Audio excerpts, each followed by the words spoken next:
Assalamualaikum warahmatullahi wabarakatuh. Kembali lagi di channel Berita Mistis. Untuk kisah kali ini masih melanjutkan dari kisah yang sebelumnya, yaitu sebuah kisah yang diambil dari KBM, dari tulisannya Rianti_INK. Dan untuk kisahnya, yaitu sebuah kisah yang berjudul Mereka Sudah Mati. Sebelum kita lanjut ke ceritanya, tekan dulu tombol like video ini dan jangan lupa tekan juga tombol subscribe channel ini. Dan nyalakan juga lonceng notifikasinya agar tidak ketinggalan cerita-cerita baru dari channel ini. Dan bagi teman-teman yang ingin membaca langsung ceritanya, nanti silakan saja kunjungi linknya yang nanti akan saya sertakan di kolom deskripsi. Dan seperti apa untuk kelanjutan kisah ini? Langsung saja kita simak berikut ini.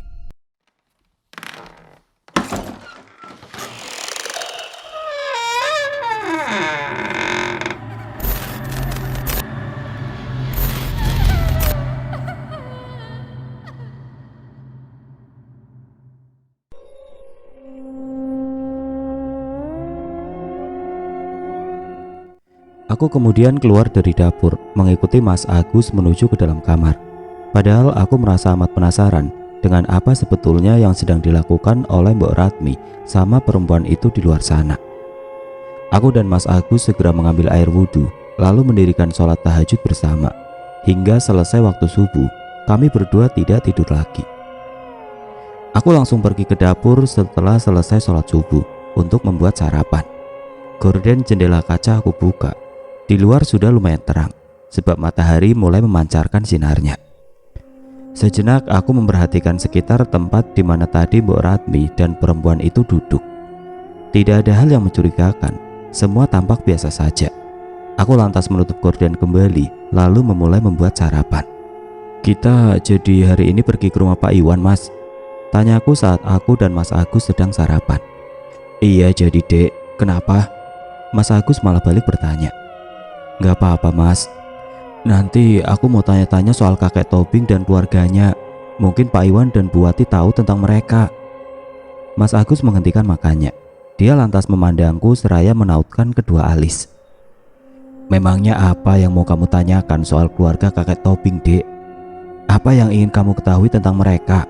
Menurut Mas, itu sih kurang baik, Dek. Sama saja kamu ingin cari tahu keburukan orang lain." Aku menghela nafas panjang. "Aku cuma ingin tahu kakek Tobing dan keluarganya itu kayak apa. Soalnya aku penasaran banget, Mas. Dari sejak kita datang ke rumahnya, aku merasa ada hal yang aneh di sini. Kamu inget kan apa yang pernah dikatakan Bu Nur Hayati waktu itu? Dia bilang pindah dari rumah kontrakan ini karena merasa takut. Nah, menurutku pasti ada sesuatu yang bikin dia takut sampai dia memutuskan untuk pindah dari desa ini. Kalau kita sudah tahu apa yang bikin Bu Nur Hayati itu merasa takut, kita kan jadi bisa lebih waspada, Mas. Sebelum terlambat, kita bisa pikirkan langkah selanjutnya gimana," ucapku dengan panjang lebar. Mas Agus tidak menanggapi ucapanku. Mungkin dia tidak sependapat denganku, atau dia masih enggan untuk membahas sesuatu hal yang menurutnya tidak penting. Entahlah. Dia melanjutkan makannya tanpa berbicara lagi hingga selesai. Aku pun demikian. Tidak lagi mengajak Mas Agus untuk mengobrol. Sebab aku merasa suamiku itu tidak tertarik dengan topik pembicaraan yang aku bahas tadi. "Kita mau berangkat jam berapa ke rumah Pak Iwan, Mas?" tanyaku setelah kami berdua selesai sarapan. "Sekitar jam 10 saja, Dek, biar nggak terlalu pagi. Setelah kita selesai beres-beres barang yang belum rampung kemarin. Siapa tahu juga Pak Iwan dan Bu Wati masih sibuk sama pekerjaan rumah mereka. Kalau kita datangnya terlalu pagi, nanti kita malah gak enak. Soalnya udah mengganggu pekerjaan mereka." Aku mengangguk. "Iya, Mas." Aku lantas membereskan meja makan dan mencuci semua peralatan bekas kami sarapan. Setelah selesai, aku dan Mas Agus selalu menata dan menyusun semua barang yang kemarin belum sempat kami tata dengan rapi. Rumah kontrakan kakek Tobing ini terasa amat longgar. Membuat barang-barang milik kami bisa disusun dengan semestinya menjadi enak dilihat. Tidak berdesakan seperti ketika di rumah kontrakan kami yang lama. Aku harus pintar menata dan menyusun semua perabotan itu. Bagaimana caranya agar bisa rapi dan terlihat indah di dalam ruangan yang sempit. Pukul 9:30, aku dan Mas Agus sudah selesai menata dan menyusun semua barang milik kami dengan rapi. Kami berdua lalu pergi mandi dan berpakaian rapi siap untuk berangkat ke rumah Pak Iwan. Mas Agus segera pergi ke garasi untuk mengeluarkan sepeda motornya, sedangkan aku mengunci pintu rumah. Sejenak pandanganku mengitari sekeliling rumah kakek Tobing dan bidan Ara. Tampak sangat sepi, tidak ada satu orang pun yang terlihat di sana, termasuk Pak Pangat dan anak buahnya. Tidak seperti hari kemarin atau sebelumnya, ketika aku dan Mas Agus datang ke sini, Pak Pangat beserta anak buahnya sedang mengerjakan rumah kakek Tobing. Sepi banget di sini. Pak Pangat sama anak buahnya juga nggak kelihatan. Apa mereka sedang libur hari ini ya?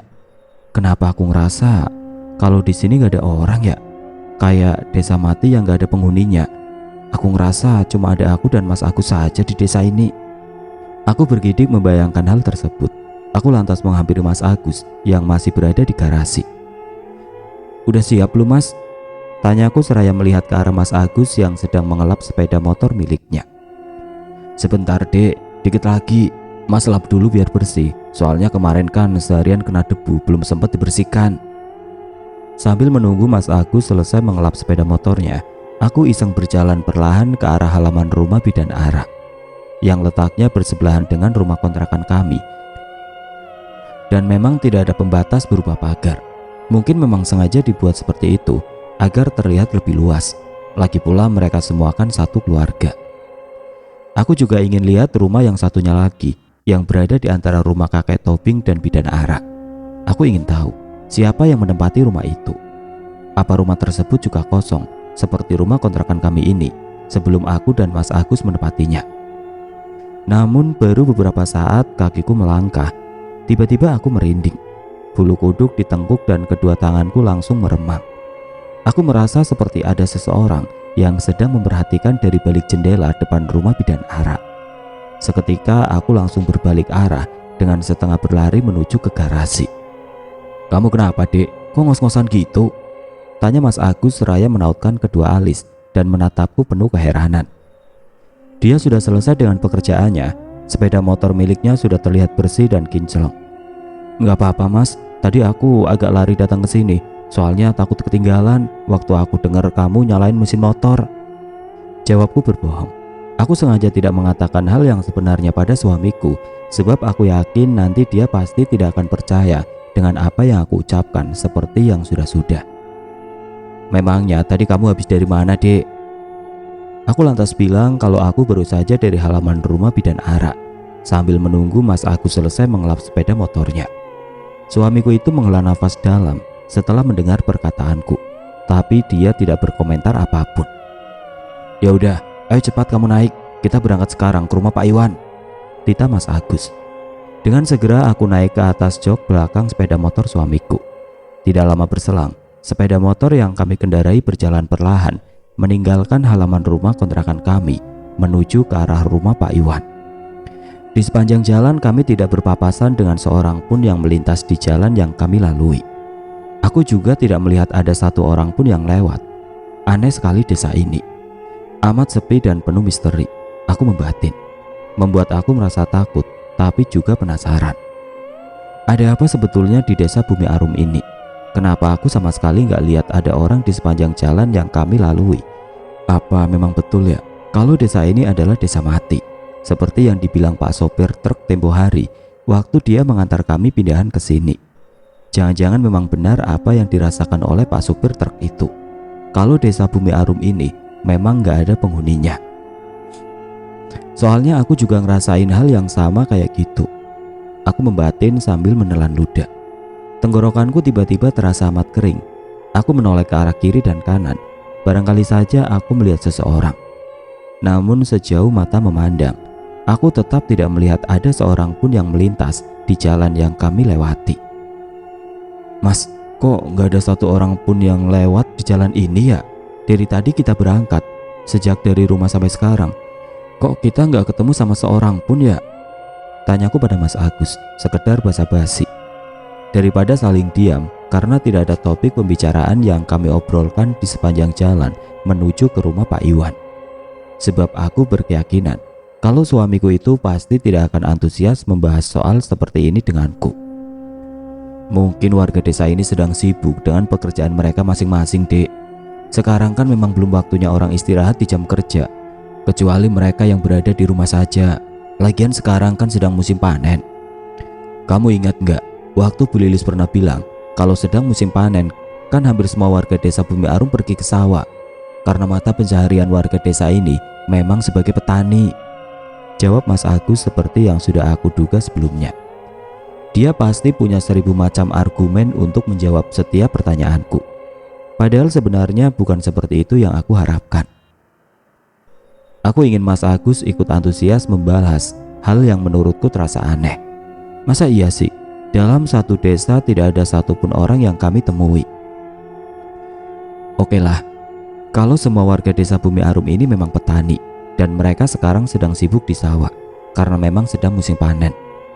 Tapi kan ada juga orang dari luar desa ini yang bekerja sebagai guru seperti suamiku. Tapi aku juga tidak melihat mereka yang berpakaian seragam pegawai negeri sipil berpapasan dengan kami. Aneh bukan? Tapi begitulah suamiku. Dia tidak pernah mempunyai pikiran macam-macam jika berhadapan dengan sesuatu yang menurutku ganjil.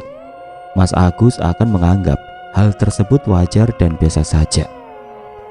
Aku hanya diam, tidak lagi punya keinginan untuk melanjutkan obrolan dengan Mas Agus. Percuma saja menurutku, sebab suamiku itu tidak akan percaya dengan hal mistis atau semacamnya. Karena menurut dia, hal seperti itu adalah sesuatu yang aneh dan tidak masuk dalam logika berpikirnya. Hingga sepeda motor yang kami kendarai sampai di depan halaman rumah Pak Iwan, aku sama sekali tidak melihat atau bertemu dengan satu orang pun di sepanjang jalan tadi.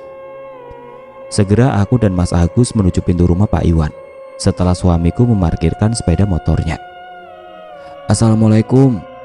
Kami berdua mengucapkan salam bersamaan sembari mengetuk pintu. Tapi sampai hampir 5 menit lamanya kami menunggu, tidak ada orang yang membalas ucapan salam kami, apalagi membukakan pintu. Sedang gak ada orangnya mungkin Mas, di sini juga sepi banget, ujarku sambil duduk di kursi yang ada di teras depan rumah mantan kepala desa itu.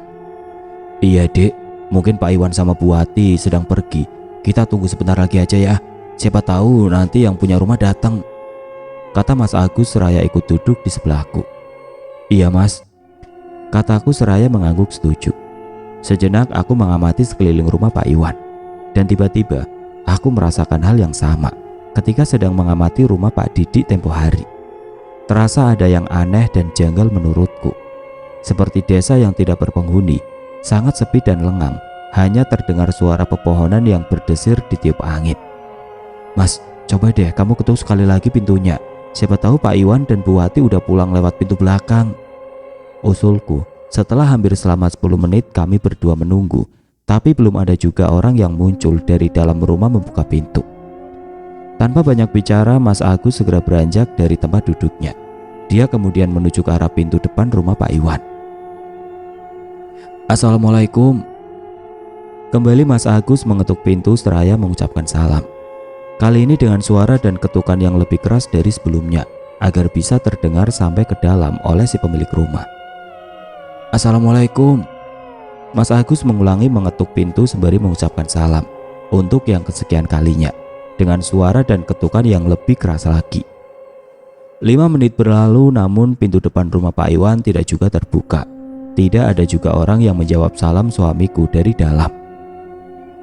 Kita pulang lagi aja ke rumah yuk Mas, mungkin Bu Wati sama Pak Iwan memang sedang pergi. Kapan-kapan aja kita main kesini lagi, ajakku seraya beranjak dari tempat duduk. Sudah jenuh rasanya aku berlama-lama duduk menunggu di rumah orang lain tanpa ada yang bisa aku kerjakan. Kalau seperti ini sih, mendingan aku diam di rumah saja, bisa sambil minum teh dan mengobrol dengan Mas Agus, atau sambil nonton acara TV dan rebahan, aku membatin. Mas Agus mengangguk. Iya dek, kalau gitu ayo sekarang kita pulang aja. Biar kapan waktu lagi kita main ke rumahnya Pak Iwannya, kata Mas Agus sembari berjalan menuju ke tempat sepeda motornya diparkir. Dan aku mengikutinya dari belakang. Mas Agus selalu menghidupkan mesin sepeda motornya. Tidak lama berselang sepeda motor yang kami kendarai pun perlahan meninggalkan halaman rumah Pak Iwan. Saat aku dan Mas Agus sampai di halaman rumah kontrakan kami, aku melihat seorang laki-laki dan perempuan. Mungkin mereka adalah sepasang suami istri dengan membawa seorang anak lelaki berusia sekitar 3 tahun sedang berada di depan rumah bidan Ara. Barangkali mereka akan mengobati anaknya yang sakit dan sedang menunggu bidan Ara. Entah dapat pikiran dari mana, tiba-tiba aku mempunyai ide untuk mendatangi sepasang suami istri itu dan mencari tahu mereka sebetulnya mau apa datang ke rumah bidan Ara. Sebab aku teringat cerita Emmy waktu itu tentang salah satu keanehan yang terjadi di desa Bumi Arum ini, yaitu mengenai warga desa yang tetap membawa berobat keluarga mereka yang sedang sakit ke rumah bidan Ara. Padahal setelah pergi berobat, mereka bukannya sembuh, tapi sakitnya malah makin parah. Namun anehnya warga desa seakan tidak merasa jera untuk minta pertolongan pada bidan berusia setengah baya itu. Seakan ada kekuatan gaib yang mendorong mereka untuk tetap datang ke rumah bidan Ara.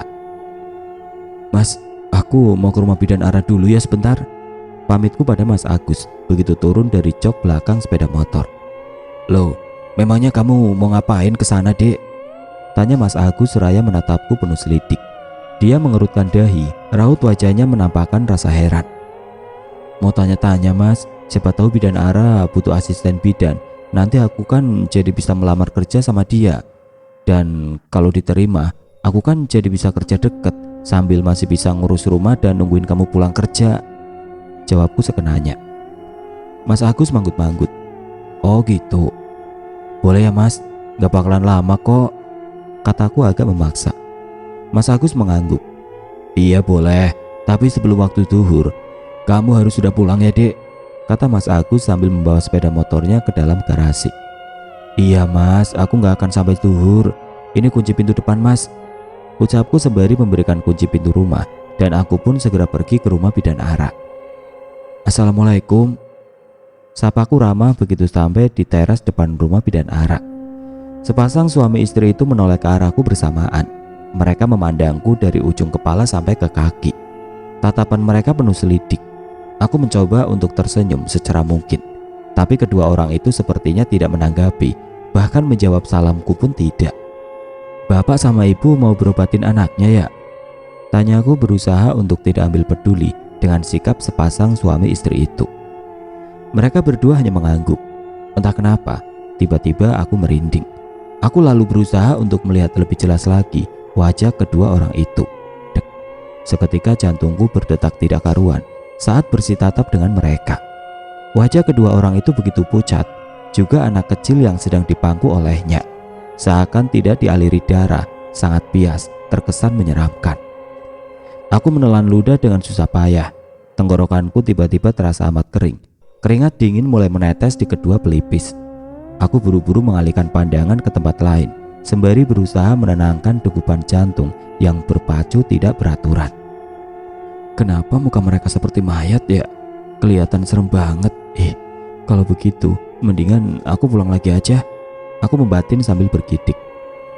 Namun baru saja aku membalik badan, tiba-tiba terdengar suara orang memutar kunci pintu, dan tampak bidan Ara berdiri di depan pintu ketika pintu depan rumahnya terbuka. "Loh, ada Mbak Yanti toh? Mau cari apa Mbak? Pak ada perlu dengan saya?" tanya bidan Ara seraya tersenyum, membuat aku membalik badan kembali. Iya Bu, tadi saya kira Bu Ara nggak ada, makanya saya mau pulang lagi," jawabku berbohong tentu saja. Sebab bukan karena hal itu aku tadi bermaksud pulang, tapi karena rasa takut yang datang tiba-tiba saat mataku bersiborok dengan sepasang suami istri yang masih duduk di dekatku. "Tadi saya masih ada kerjaan di belakang Mbak. Kalau gitu tunggu sebentar ya Mbak Yanti, saya mau melayani pasien ini dulu," jelas bidan Ara. Aku mengangguk, meskipun sebetulnya setengah ragu antara rasa takut dan penasaran. Tapi sudah kepalang tanggung, masa ia mau pulang lagi? Aku harus tahu ada apa sebenarnya di sini. Suami istri dan anaknya kemudian beranjak dari duduk setelah bidan Ara mempersilahkan mereka untuk masuk ke dalam ruang prakteknya. Sambil menunggu bidan Ara selesai melayani pasien tadi, aku mengamati sekeliling rumahnya. Aku memperhatikan dengan seksama pohon rambutan yang tumbuh di halaman belakang rumah bidan Ara, juga bangku panjang yang ada di bawahnya, di mana dini hari tadi aku melihat Mbok Ratmi dan seorang perempuan berambut panjang duduk di sana. Entah apa yang sedang mereka berdua lakukan. "Mbak Yanti sedang lihat apa?" Tanya bidan Ara yang tiba-tiba sudah berdiri di dekatku. Membuat aku kaget setengah mati. Sebab barusan aku sedang fokus memperhatikan pohon rambutan itu dan kursi kayu yang ada di bawahnya. Aku membalik badan. Tampak bidan Ara sedang tersenyum. Pandanganku mengelilingi teras. Pasien tadi sudah tidak terlihat lagi. Aku mengerutkan kening. Apa pasien itu sudah pulang? Kapan mereka keluar dari ruang praktek bidan Ara? Kenapa aku sama sekali tidak mengetahuinya? Atau anak kecil tadi dirawat inap? Aku membatin. Mbak, kok malah melamun? Mbak Yanti sedang lihat apa tadi? Bidan Ara mengulangi pertanyaannya, seraya menepuk bahuku, membuat aku tersadar. Oh, itu Bu, tadi saya lihat pohon rambutan yang ada di belakang rumah, jawabku gugup. Pasiennya sudah selesai Bu, kok mereka sudah nggak ada? Apa anak kecil tadi dirawat Bu? Lanjutku. Mereka sudah pulang barusan, mungkin tadi Mbak Yanti sedang melamun, jadi nggak lihat waktu mereka pulang. Kenapa dengan pohon rambutan itu? Apa ada yang aneh? Tanya bidan Ara. Aku menautkan kedua alis. Masa iya sih, tadi aku melamun sampai sama sekali tidak melihat kalau pasien tadi sudah pulang. Semua kejadian yang aku alami di tempat ini benar-benar membuatku merasa bingung dan tidak habis pikir. Sangat aneh dan membingungkan. Oh iya, tadi katanya Mbak Yanti mau ada perlu sama saya. Ayo masuk, kita ngobrol di dalam, ajak bidan Ara. Setelah beberapa saat aku tidak juga menjawab pertanyaannya. Kita ngobrolnya di sini saja Bu, biar saya bisa tahu kalau Mas Agus cari saya. Mbak Yanti ada perlu apa dengan saya? Tanya bidan Ara lagi setelah kami berdua duduk di bangku teras depan. Saya mau tanya Bu, apa Bu Ara perlu asisten bidan? Kalau memang perlu, saya mau melamar kerja di sini, jawabku. Perempuan setengah baya itu menatapku tajam sampai jengah aku dibuatnya. Apa Mbak Yanti lulusan bidan juga? Tanya bidan Ara setelah dia selesai menatapku. Aku mengangguk. Iya Bu, kebetulan saya lulusan Akbid tahun lalu. Tapi setelah kami menikah, suami saya nggak kasih izin saya kerja. Soalnya khawatir nggak bisa bagi waktu. Tapi tadi saya izin ke Mas Agus mau melamar kerja di sini dan dia mengizinkan karena tempatnya dekat dengan rumah kontrakan. Jadi saya masih bisa ngurus rumah dan suami. Bidan Ara manggut-manggut. Oh gitu. Kebetulan sekali saya memang sedang cari asisten bidan. Ya sudah, mulai besok pagi Mbak Yanti datang aja ke sini, ucap bidan Ara sembari tersenyum. Mataku seketika membeliak, seakan tidak percaya kalau aku langsung diterima bekerja sebagai asisten bidan di rumah bidan Ara. Setelah mengucapkan banyak terima kasih, aku lalu pamit pulang. Dengan setengah berlari aku menuju rumah, tidak sabar rasanya ingin memberitahukan kabar gembira ini pada Mas Agus. Assalamualaikum Mas. Mas Agus, Mas. Aku mengucapkan salam dan memanggil suamiku sembari membuka pintu depan yang memang tidak dikunci, lalu segera masuk dan bergegas mencari Mas Agus. Waalaikumsalam. Terdengar suara Mas Agus menjawab salamku dari ruang tengah. Maka aku pun segera menuju ke sana. Tampak suamiku itu sedang menonton acara TV. Aku lantas duduk di sebelahnya. Mas Agus menatapku sekilas, lalu pandangannya kembali lagi ke layar TV. Kamu kenapa Dek? Senyum-senyum sendiri gitu, kayak yang sedang seneng banget, tanya Mas Agus tanpa melihat ke arahku. Saat ini aku memang sedang seneng banget Mas. Coba tebak apa sebabnya, jawabku seraya menggoda suamiku. Mas Agus kembali memandangku. Beberapa detik dia menatapku sambil mengerutkan dahi seperti orang yang sedang memikirkan sesuatu. Memangnya kenapa kamu bisa seneng banget Dek? Mas Agus malah balik bertanya, seraya melihat manik kedua mataku seolah sedang mencari jawaban di sana. Gimana sih? Aku itu tanya ke kamu Mas, kok malah kamu balik tanya? Ujarku sambil memonyongkan mulut, membuat Mas Agus terkekeh. Sekarang Mas lagi malas mikir Dek, masa gitu aja ngambek? Coba kamu bilang ke Mas sekarang, apa yang sudah bikin kamu ngerasa seneng banget kayak tadi? Apa kamu menang undian Dek? Tanya Mas Agus dengan mimik muka serius. Udah kamu malah makin ngaco ngomongnya Mas. Aku lantas menceritakan pada Mas Agus kalau bidan Ara sudah menerimaku untuk bekerja di rumahnya sebagai asisten bidan. Kamu kasih izin kan Mas, aku kerja di rumah bidan Ara? Tanyaku seraya menatap Mas Agus setelah selesai bercerita. Mas Agus mengangguk. Iya dek, Mas kasih izin kamu untuk kerja di rumah bidan Ara. Biar nanti waktu kamu sedang dinas malam, Mas ikut dinas juga, nemenin kamu biar nggak ngerasa takut sendirian. Tapi kalau misalnya Mas ngantuk, Mas tinggal pulang lagi aja, kan rumah kita deket, kata Mas Agus seraya terkekeh. Aku menyambutnya dan kami pun tertawa bersama. Alhamdulillah, makasih banyak ya Mas, kamu udah kasih aku izin untuk kerja. Sekarang aku mau cari arsip fotokopi ijazah sama berkas yang lain dulu ya Mas, biar besok pagi sudah siap aku bawa, jadi bisa langsung aku kasih ke bidan Ara pas berangkat kerja, ucapku sembari beranjak dari duduk dan berjalan menuju ke kamar.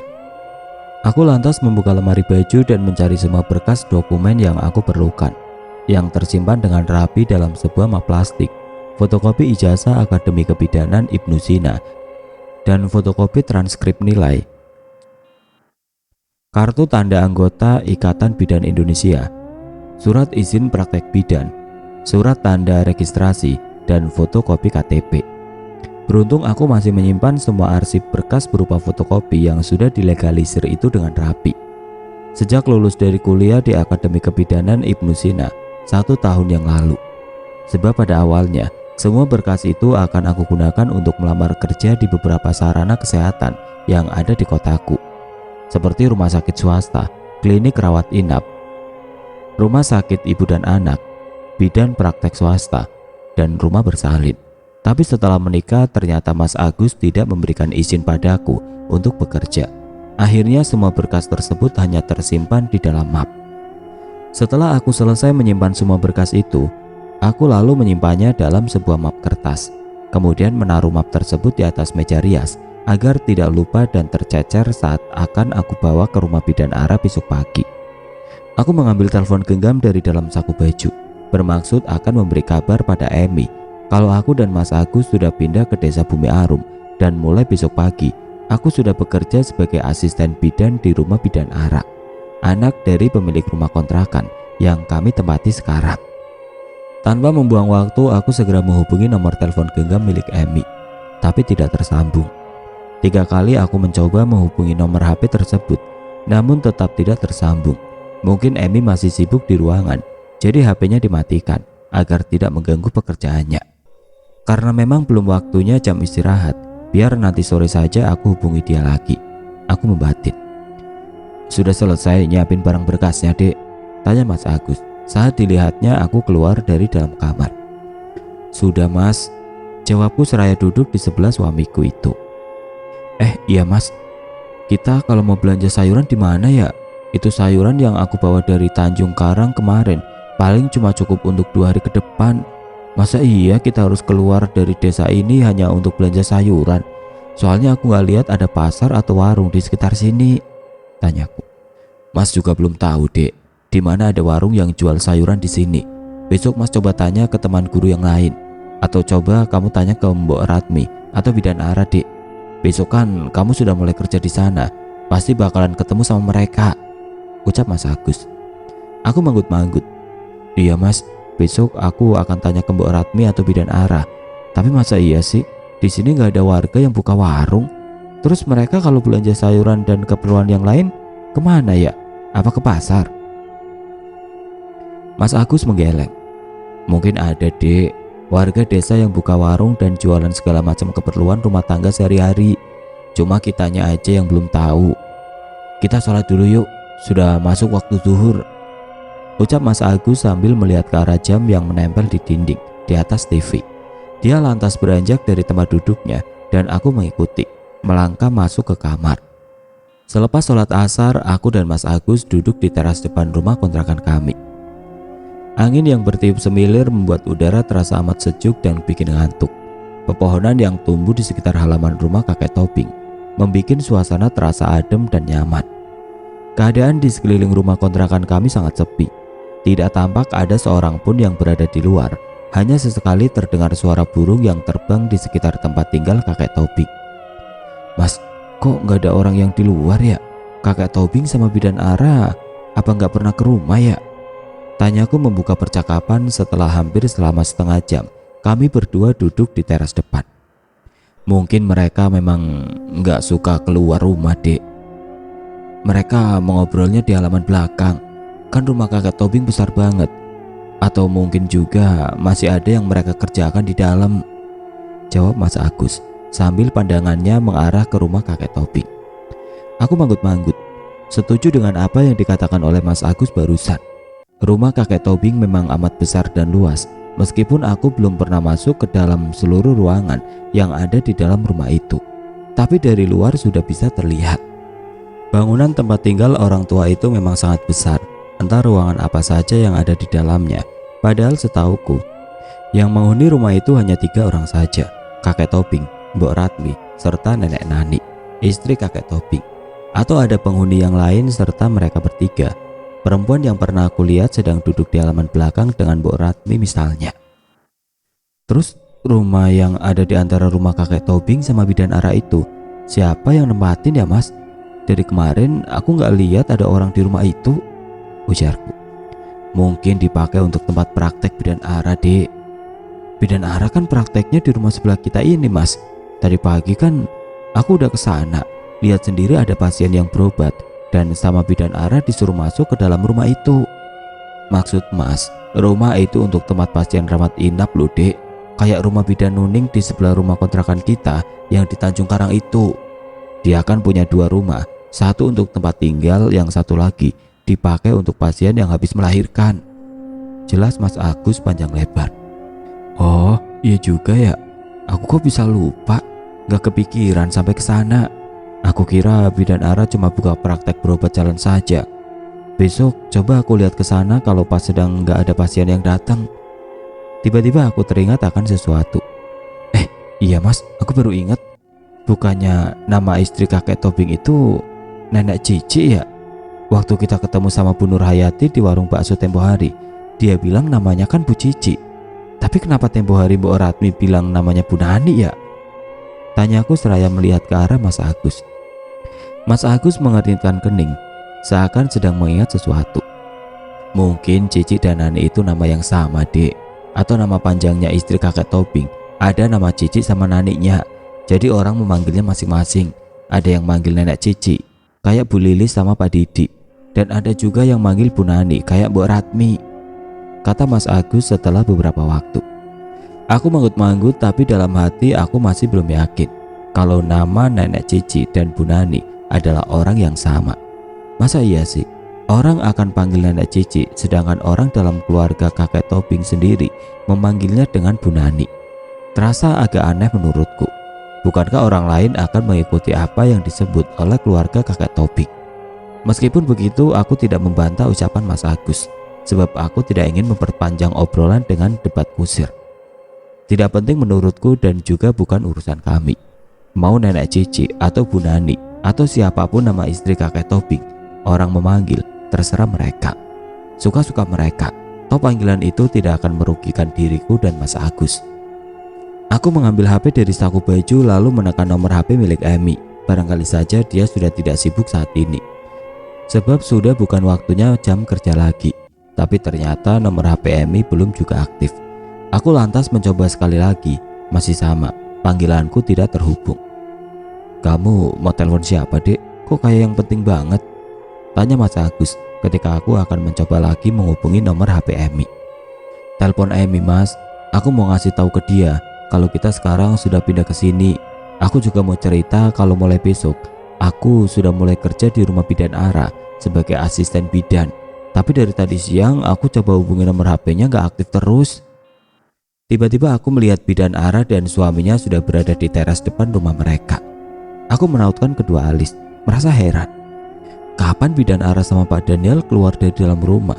Kayaknya dari tadi aku di sini dan gak lihat mereka berdua keluar.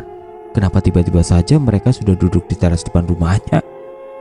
Aku mempertajam penglihatan agar bisa melihat dengan lebih jelas lagi. Beberapa kali aku lantas mengucek mata untuk sekedar memastikan, benarkah apa yang ada di teras depan rumah bidan Ara itu memang bidan Ara dan suaminya Pak Daniel. Mas, coba deh kamu lihat ke rumah bidan Ara. Itu yang sedang duduk di teras rumahnya benar bidan Ara sama Pak Daniel bukan? Tanyaku pada Mas Agus dengan suara pelan seraya memberi kode dengan jari telunjuk supaya dia melihat ke arah rumah itu. Pandangan Mas Agus sejenak mengarah ke teras depan rumah bidan Ara. Beberapa detik kemudian dia memicikkan mata, mungkin sedang mengawasi dengan seksama seperti yang aku lakukan tadi. Iya dek, itu memang bidan Ara sama Pak Daniel. Kenapa gitu? Apa ada yang salah sama mereka? Mas Agus malah balik bertanya sambil memandangku tidak mengerti. Kapan mereka keluar dari dalam rumahnya ya? Kok tahu-tahu udah ada di sana? Padahal kan dari tadi kita duduk di sini dan aku nggak lihat kalau bidan Ara sama suaminya itu keluar dari dalam. Kataku, balas memandang wajah Mas Agus. Mas Agus menarik nafas panjang. Kamu itu dek, selalu saja hal sepele jadi masalah. Lagian ngapain juga kamu mikirin hal itu? Mau mereka keluar atau masuk, itu kan rumah mereka sendiri. Mas kira ada apa sama bidan Ara dan Pak Daniel? Ucap Mas Agus sambil geleng-geleng. Bukan gitu maksudku mas, aku heran aja. Kok tiba-tiba bidan Ara sama suaminya sudah ada di teras? Padahal tadi aku sama sekali gak lihat mereka keluar dari dalam. Aneh kan? Aku berharap Mas Agus punya pikiran yang sama denganku, merasa aneh, lalu berusaha memikirkan apa sebenarnya yang sedang terjadi di desa ini. Namun ternyata dugaanku meleset jauh. Mas Agus acuh saja dan terkesan tidak ambil pusing seperti biasanya. Udah, kita nggak usah mikir yang macam-macam dek. Nanti malah bikin kamu jadi takut. Mendingan kita ngobrolin yang lain aja daripada mikirin hal kayak gitu. Ujar Mas Agus membuat aku agak kecewa. Tapi mau bagaimana lagi? Suamiku itu memang tipe orang yang malas pusing dengan bermacam hal yang menurutnya sepele dan tidak perlu dipikirkan. Aku mengangguk. Iya mas. Kami kemudian mengobrol dengan berganti topik yang lain. Hingga menjelang waktu maghrib tiba, sesekali pandanganku mengarah ke teras depan rumah bidan Ara. Karena terus terang saja, aku merasa amat penasaran. Malam harinya setelah selesai sholat isya dan makan malam, aku kembali mencoba menghubungi nomor HP Emi. Ketika aku dan Mas Agus sedang duduk di ruang tengah sambil menonton acara TV. Namun lagi-lagi nomor tersebut sedang tidak aktif. Aku berusaha mencoba untuk terus menghubungi nomor HP teman kuliahku itu sampai 3 kali dengan jarak panggil sekitar 5 menit. Tapi hasilnya tetap sama saja, nihil. Nomor HP Emi tidak juga bisa aku hubungi. Kenapa nomor HP Emi belum aktif juga seharian ini ya? Apa dia sudah ganti nomor HP ya?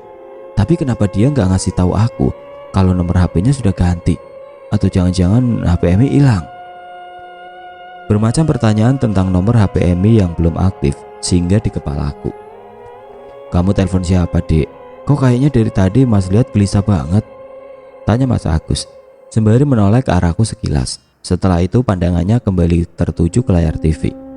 Dia tengah asik menonton acara pertandingan sepak bola yang disiarkan secara langsung.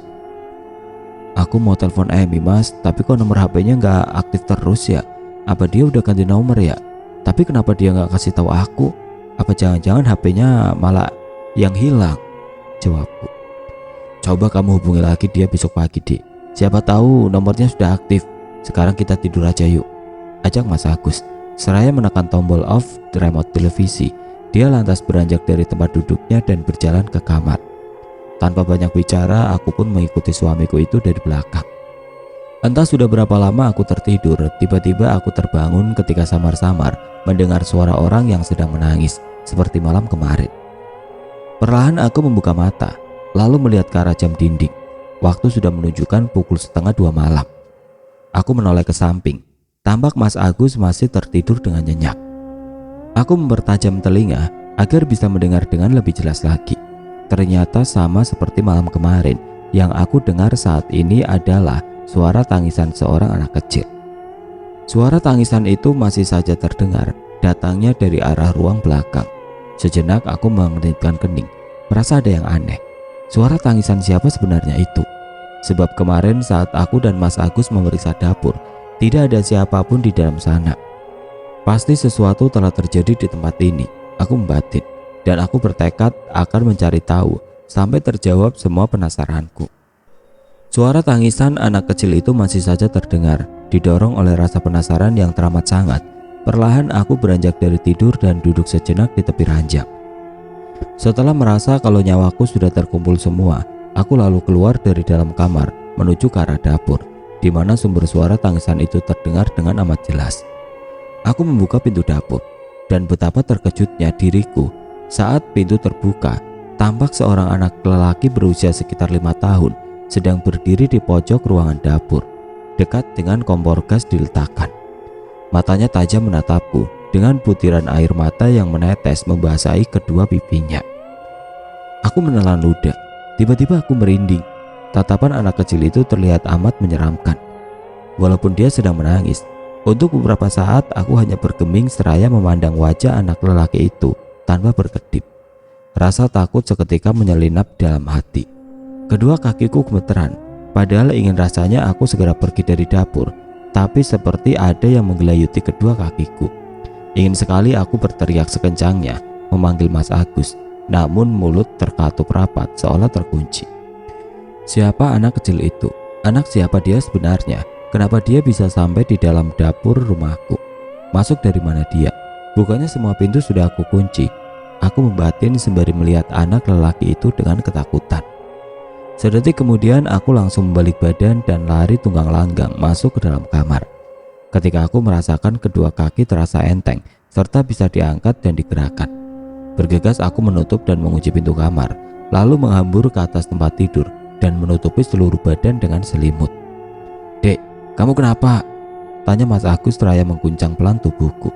Suaranya terdengar keheranan. Mungkin dia kaget dan terbangun karena hentakan badanku yang lumayan kuat ketika menghambur ke atas tempat tidur tadi.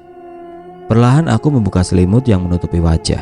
Tampak di hadapanku Mas Agus sedang memandangku seraya menautkan kedua alis. "Kamu kenapa, Dek? Kok kayak orang yang ketakutan gitu? Sampai nutupin semua badan kamu pakai selimut?" tanya Mas Agus lagi. Sembari masih mengerutkan dahi, matanya tajam menatapku penuh selidik. Untuk beberapa waktu aku hanya diam, tidak segera menjawab pertanyaan suamiku itu. Aku masih sibuk menenangkan degupan jantung yang berdetak tidak karuan. Hampir copot rasanya saking ketakutan. Meskipun yang aku lihat tadi hanya seorang anak kecil, tapi sungguh aku merasa takut setengah mati sebab wajah anak kecil itu tampak amat menyeramkan. Mas Agus bangun dan beranjak dari tempat tidur. Dia kemudian mengambil gelas berisi air bening yang memang selalu aku siapkan di atas nakas sebelum tidur. Sebab biasanya aku dan Mas Agus terbangun tengah malam karena haus. Dan kebiasaan ini sudah berlangsung lama sejak kami menikah dulu. "Dek, minum air putih dulu biar kamu agak tenang," titah Mas Agus sambil menyodorkan gelas berisi air bening yang tadi dia ambil dari atas nakas. Perlahan aku membuka selimut yang menutupi tubuh, lalu beranjak bangun dan duduk. Aku mengambil gelas dari tangan Mas Agus, lantas segera meneguk air minum itu hingga habis tidak bersisa. Tenggorokanku kembali terasa segar. Beberapa kali aku menghela nafas panjang, kemudian menghembuskannya secara perlahan agar nafasku terasa lega, sembari mengusap dada, mencoba menenangkan degupan jantung yang mulai berdetak normal kembali. Kurang lebih 7 menit lamanya aku masih saja diam, dan Mas Agus tidak memaksaku untuk bicara apa sebenarnya yang sudah terjadi dengan diriku. Dia memegang bahuku sambil menepuk-nepuk. "Mas, kayaknya di rumah ini memang angker deh. Mungkin pernah terjadi sesuatu peristiwa yang mengerikan di tempat ini. Mungkin itu sebabnya kenapa Bu Nur Hayati waktu itu bilang kalau dia merasa takut tinggal di rumah kontrakan kita ini dan memilih untuk segera pindah dari desa Bumi Arum," ucapku setelah merasa agak tenang dengan degupan jantung sudah berdetak normal kembali. "Memangnya kenapa, Dek? Kok tiba-tiba kamu ngomong gitu?" tanya Mas Agus seraya menatapku tidak paham. Aku lalu menceritakan apa yang baru saja terjadi, bahwa tadi aku terbangun karena mendengar suara anak kecil yang sedang menangis seperti kemarin malam. Dan ketika aku membuka pintu dapur, tampak seorang anak laki-laki berusia sekitar 5 tahun sedang berdiri di sudut ruangan dekat dengan tempat kompor gas ditaruh. Aku lihat muka anak laki-laki itu serem banget, Mas. Padahal dia sedang nangis. Aku sampai merinding. Makanya tadi aku langsung lari ke birit-birit, balik lagi masuk ke kamar saking takutnya, jelasku di akhir cerita seraya bergidik. "Coba deh kamu pikir, Mas, kalau memang anak kecil itu manusia, dia itu anak siapa dan masuk lewat pintu mana coba? Semua pintu kan sudah aku kunci sebelum kita tidur. Terus ngapain dia masuk ke sini? Mau cari apa anak itu di dalam rumah kita?" Pasti anak kecil itu hantu Mas, dan pasti ada suatu hal yang pernah terjadi sama anak itu di rumah ini. Lanjutku berapi-api sambil menatap Mas Agus. Mas Agus menghela nafas panjang. Nanti akan Mas coba tanya ke Pak Didi dan Bu Lili soal itu, Dek. Atau ke Bu Wati dan Pak Iwan. Kalau kebetulan kita main ke rumah mereka. Sekarang kamu tenang ya, Dek. Jangan terlalu dipikirin. Nanti kamu malah jadi sakit. Mas khawatir sama kesehatan kamu, kata Mas Agus sambil memegang kedua tanganku. Aku mengangguk. Iya Mas, coba nanti kamu tanyain soal rumah kontrakan kita ini ke Pak Didi dan Bu Lilis ya. Mungkin mereka berdua tahu pernah ada kejadian apa sebetulnya di rumah ini. Meskipun masih ada rasa takut dalam diri, tapi aku merasa lebih tenang. Kalau gitu, sekarang kita sholat tahajud aja yuk. Tuh, udah hampir jam 2:30, ajak Mas Agus sembari jari telunjuknya menunjuk ke arah jam dinding. Dia lalu beranjak dari tempat tidur. Kami berdua pun segera mengambil air wudhu dan mendirikan sholat tahajud bersamaan.